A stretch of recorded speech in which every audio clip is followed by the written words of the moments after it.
क्या हुआ है? सब खैरियत? खैरियत? फबिहा, क्या तुम्हें जानकर खुशी होगी कि तुम्हारे शौहर ने आर्यान को रिहा करवा दिया? क्या? ये आप क्या कह रहे हैं डैड? वही अलमीर जिसे कल तक तुम्हारे लिए इंसाफ चाहिए था, आज उसने थाने जाकर अपनी ही शिकायत वापस ले ली। आर्यान हवालात से बाहर आ चुका है। नहीं डैड, ये नहीं हो सकता। अलमीर ऐसा कैसे कर सकता है? डैड प्लीज आप कुछ करें। क्या करूं? जिस शख्स ने कंप्लेंट करवाई थी वही पलट गया। कानून में अब हमारे पास कुछ भी नहीं बचा। मेरा पूरा प्लान, सारी मेहनत खाक में मिल गया फबीहा। नहीं डैड, मैं अलमीर को कभी माफ नहीं करूंगी। उसने मेरा भरोसा तोड़ा है। मैंने हर कदम पे उसका साथ दिया है। वो ऐसा कैसे कर सकता है मेरे साथ? फबीहा बेटा, तुम्हें समझना होगा, रिश्ते जज्बात से नहीं मफादात से चलते हैं। अलमीर के लिए अब तुमसे ज्यादा शायद आर्यान का साथ जरूरी हो गया है। नहीं डैड, ये मैं हरगिज बर्दाश्त नहीं करूंगी। अगर कानून मुझे इंसाफ नहीं देगा तो मुझे अपने लिए इंसाफ खुद लेना आता है। फबीहा बेटा, ऐसी कोई भी हरकत मत करना जिससे हमें मजीद नुकसान पहुंचे। जज्बाती फैसले सिर्फ तबाही लाते हैं। अब हमें सोच समझकर कदम उठाना होगा।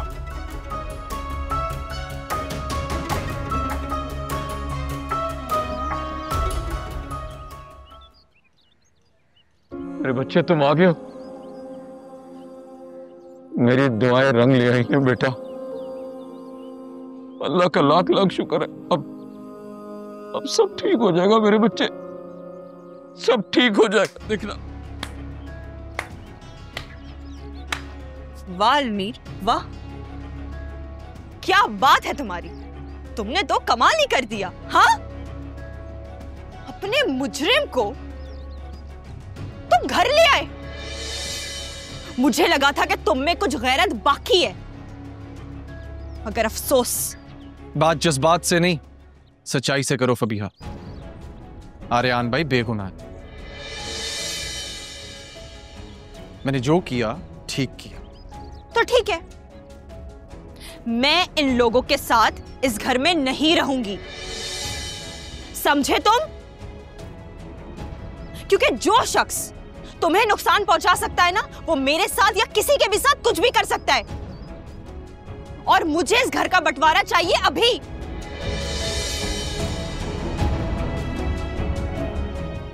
ये कैसी बातें कर रही हो बेटा? ये घर है, कारोबार नहीं जिसका बंटवारा। आप तो बस ही कर जाए अब्बू। आप इस घर के बड़े हैं, लेकिन बड़े होने का एक भी फर्ज आपने निभाया नहीं आज तक। अगर सही वक्त पे आप अपने बच्चों का बंटवारा कर देते ना, तो हर कोई आज अपने घर में बहुत सुकून से होता। लेकिन नहीं, आपने तो अपने मफाद के लिए अपने बच्चों को अपने साथ जोड़ के रखा। हाँ, आपको पता है, आप एक निहायत ही मफाद परस्त इंसान। बस हो भैया, बस। मेरे सब्र की इंतहा अब खत्म हो गई है।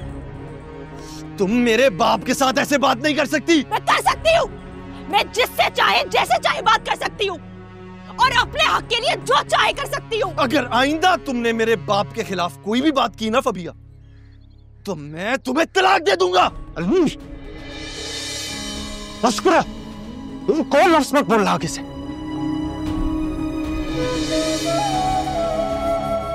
इस तरह रिश्ते बंधन टूटते नहीं है।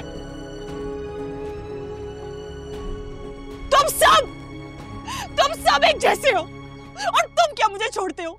मैं तुम्हें छोड़ती हूँ। मैं ना सोचा कभी यूं भी गुजर जाएगा, हम आगे पहलू में ठहर जाए। फबीहा, तुम अकेली? सब खैर तो है?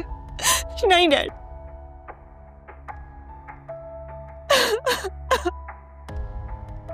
सब कुछ खत्म हो रहा है डैड, सब कुछ। अलमीर ने आज मुझसे तलाक तक की बात कर ली है। What? उसने मुझे बहुत हर्ट किया है डैड, बहुत ज्यादा। उसने मेरे साथ बिल्कुल ठीक नहीं किया। उसने मेरा दिल तोड़ा है। क्या बकवास है। उसकी इतनी हिम्मत कैसे हो सकती है तुम्हें ये सब कुछ कहने की? डैड, मैं आपको बता रही हूँ, जब तक वो अपने भाइयों के साथ उस घर में रहेगा ना, वो अपनी जिंदगी का कोई फैसला नहीं कर पाएगा।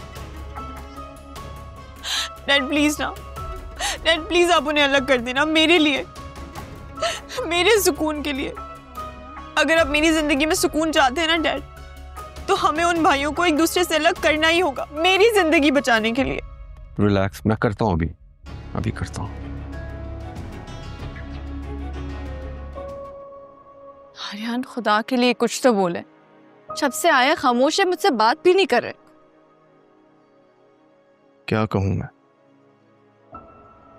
मेरी वजह से इस घर की चौखट पे पुलिस भी आ गई है। ऐसा मत कहे, बहुत गलत सोच रहे हैं आप। सच कभी नहीं छुपता, और सच ये है कि आप बेकसूर हैं। ये सारी साजिश उस फबिया ने की है। हैरान, फबिया अपने भाई को, अपने बेटे को ऐसे ही रोता हुआ छोड़ के चली गई। हाँ, फबिया भाभी अपना सारा गुस्सा बच्चों पर निकाल कर खुद चली गई।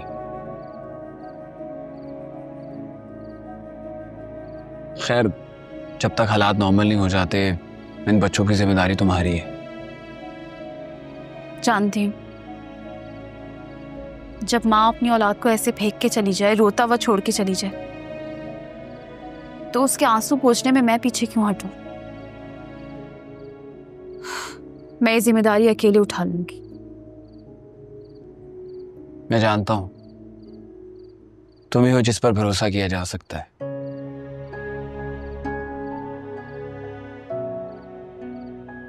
महक भाभी की तबीयत भी ठीक नहीं है, उन पर ज्यादा प्रेशर नहीं डाल सकते। डर लगता है शाबी, कोई ऊंच नीच हो जाएगी तो फिर क्या जवाब दूंगी सबको, क्योंकि अकेले ये सब कुछ संभालना बहुत मुश्किल है मेरे लिए। सोच रही हूँ कि मुस्कान को बुला लूं, अच्छा है ना, बच्चों से भी अच्छी बनती है उसकी, और फिर मेरी थोड़ी हेल्प भी हो जाएगी। हाँ, ये तुमने सही कहा। कल मैं खुद जाकर मुस्कान को ले आऊंगा। नहीं नहीं, उसकी कोई जरूरत नहीं है, वो खुद आ जाएगी। यहाँ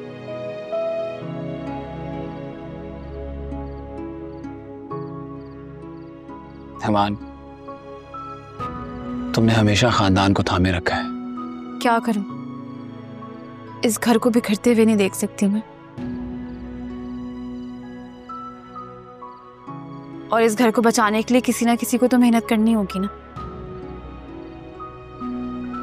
सही कहा तुमने। खैर, तुम जाओ, जाकर सो जाओ। सुबह तुम्हें दोबारा उठना और तुम्हारे सर पे नई जिम्मेदारियां हैं।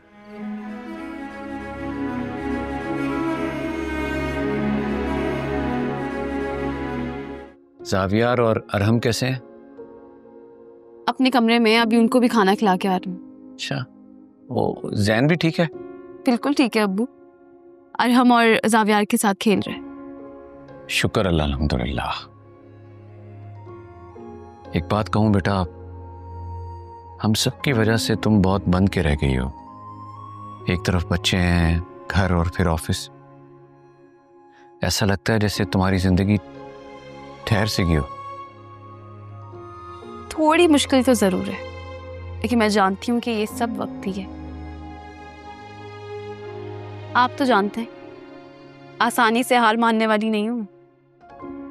सोच रही थी कि कुछ दिनों के लिए मुस्कान को बुला लूं, अच्छा है, मेरी थोड़ी मदद हो जाएगी। बेटा, तुम्हारा अपना घर है, पूछ क्यों रही हो? बिस्मिल्लाह, जब चाहे बुला लो। शुक्रिया। आपका ये जो एतमाद है ना, ये मेरी सबसे बड़ी ताकत है। और तुम जानती हो बेटा, तुम इस घर का अहम सुतून हो। जीती रहो। फबिया की कोई खबर आई? जी, कॉल आई थी उसकी। जैन और अरहम की खैरियत पूछ रही थी। अच्छा, कब आ रही है वो? ये तो नहीं बताया उसने, मगर आप फिक्र नहीं करें, वो ज़रूर वापस आएगी और सब में जो तलखियाँ हैं, जो गलत फहमियाँ हैं, वो सब दूर हो जाए। देखो मुस्कान, तुमने ईमान की भरपूर मदद करनी है बेटा। वो अकेली सब कुछ संभाल रही है और अब तो फबिया के बच्चे और उसके भाई की जिम्मेदारी भी उस पे आ गई है। अम्मी आप फिक्र क्यों कर रही हैं? मैं हूं ना, मैं ईमान आपी का ख्याल रखूंगी। और सुनो, ऐसा ना हो कि हर वक्त राहिम के साथ फोन पर लगी रहो और उसकी मदद करने की बजाय उल्टा उसको परेशान ही कर दो।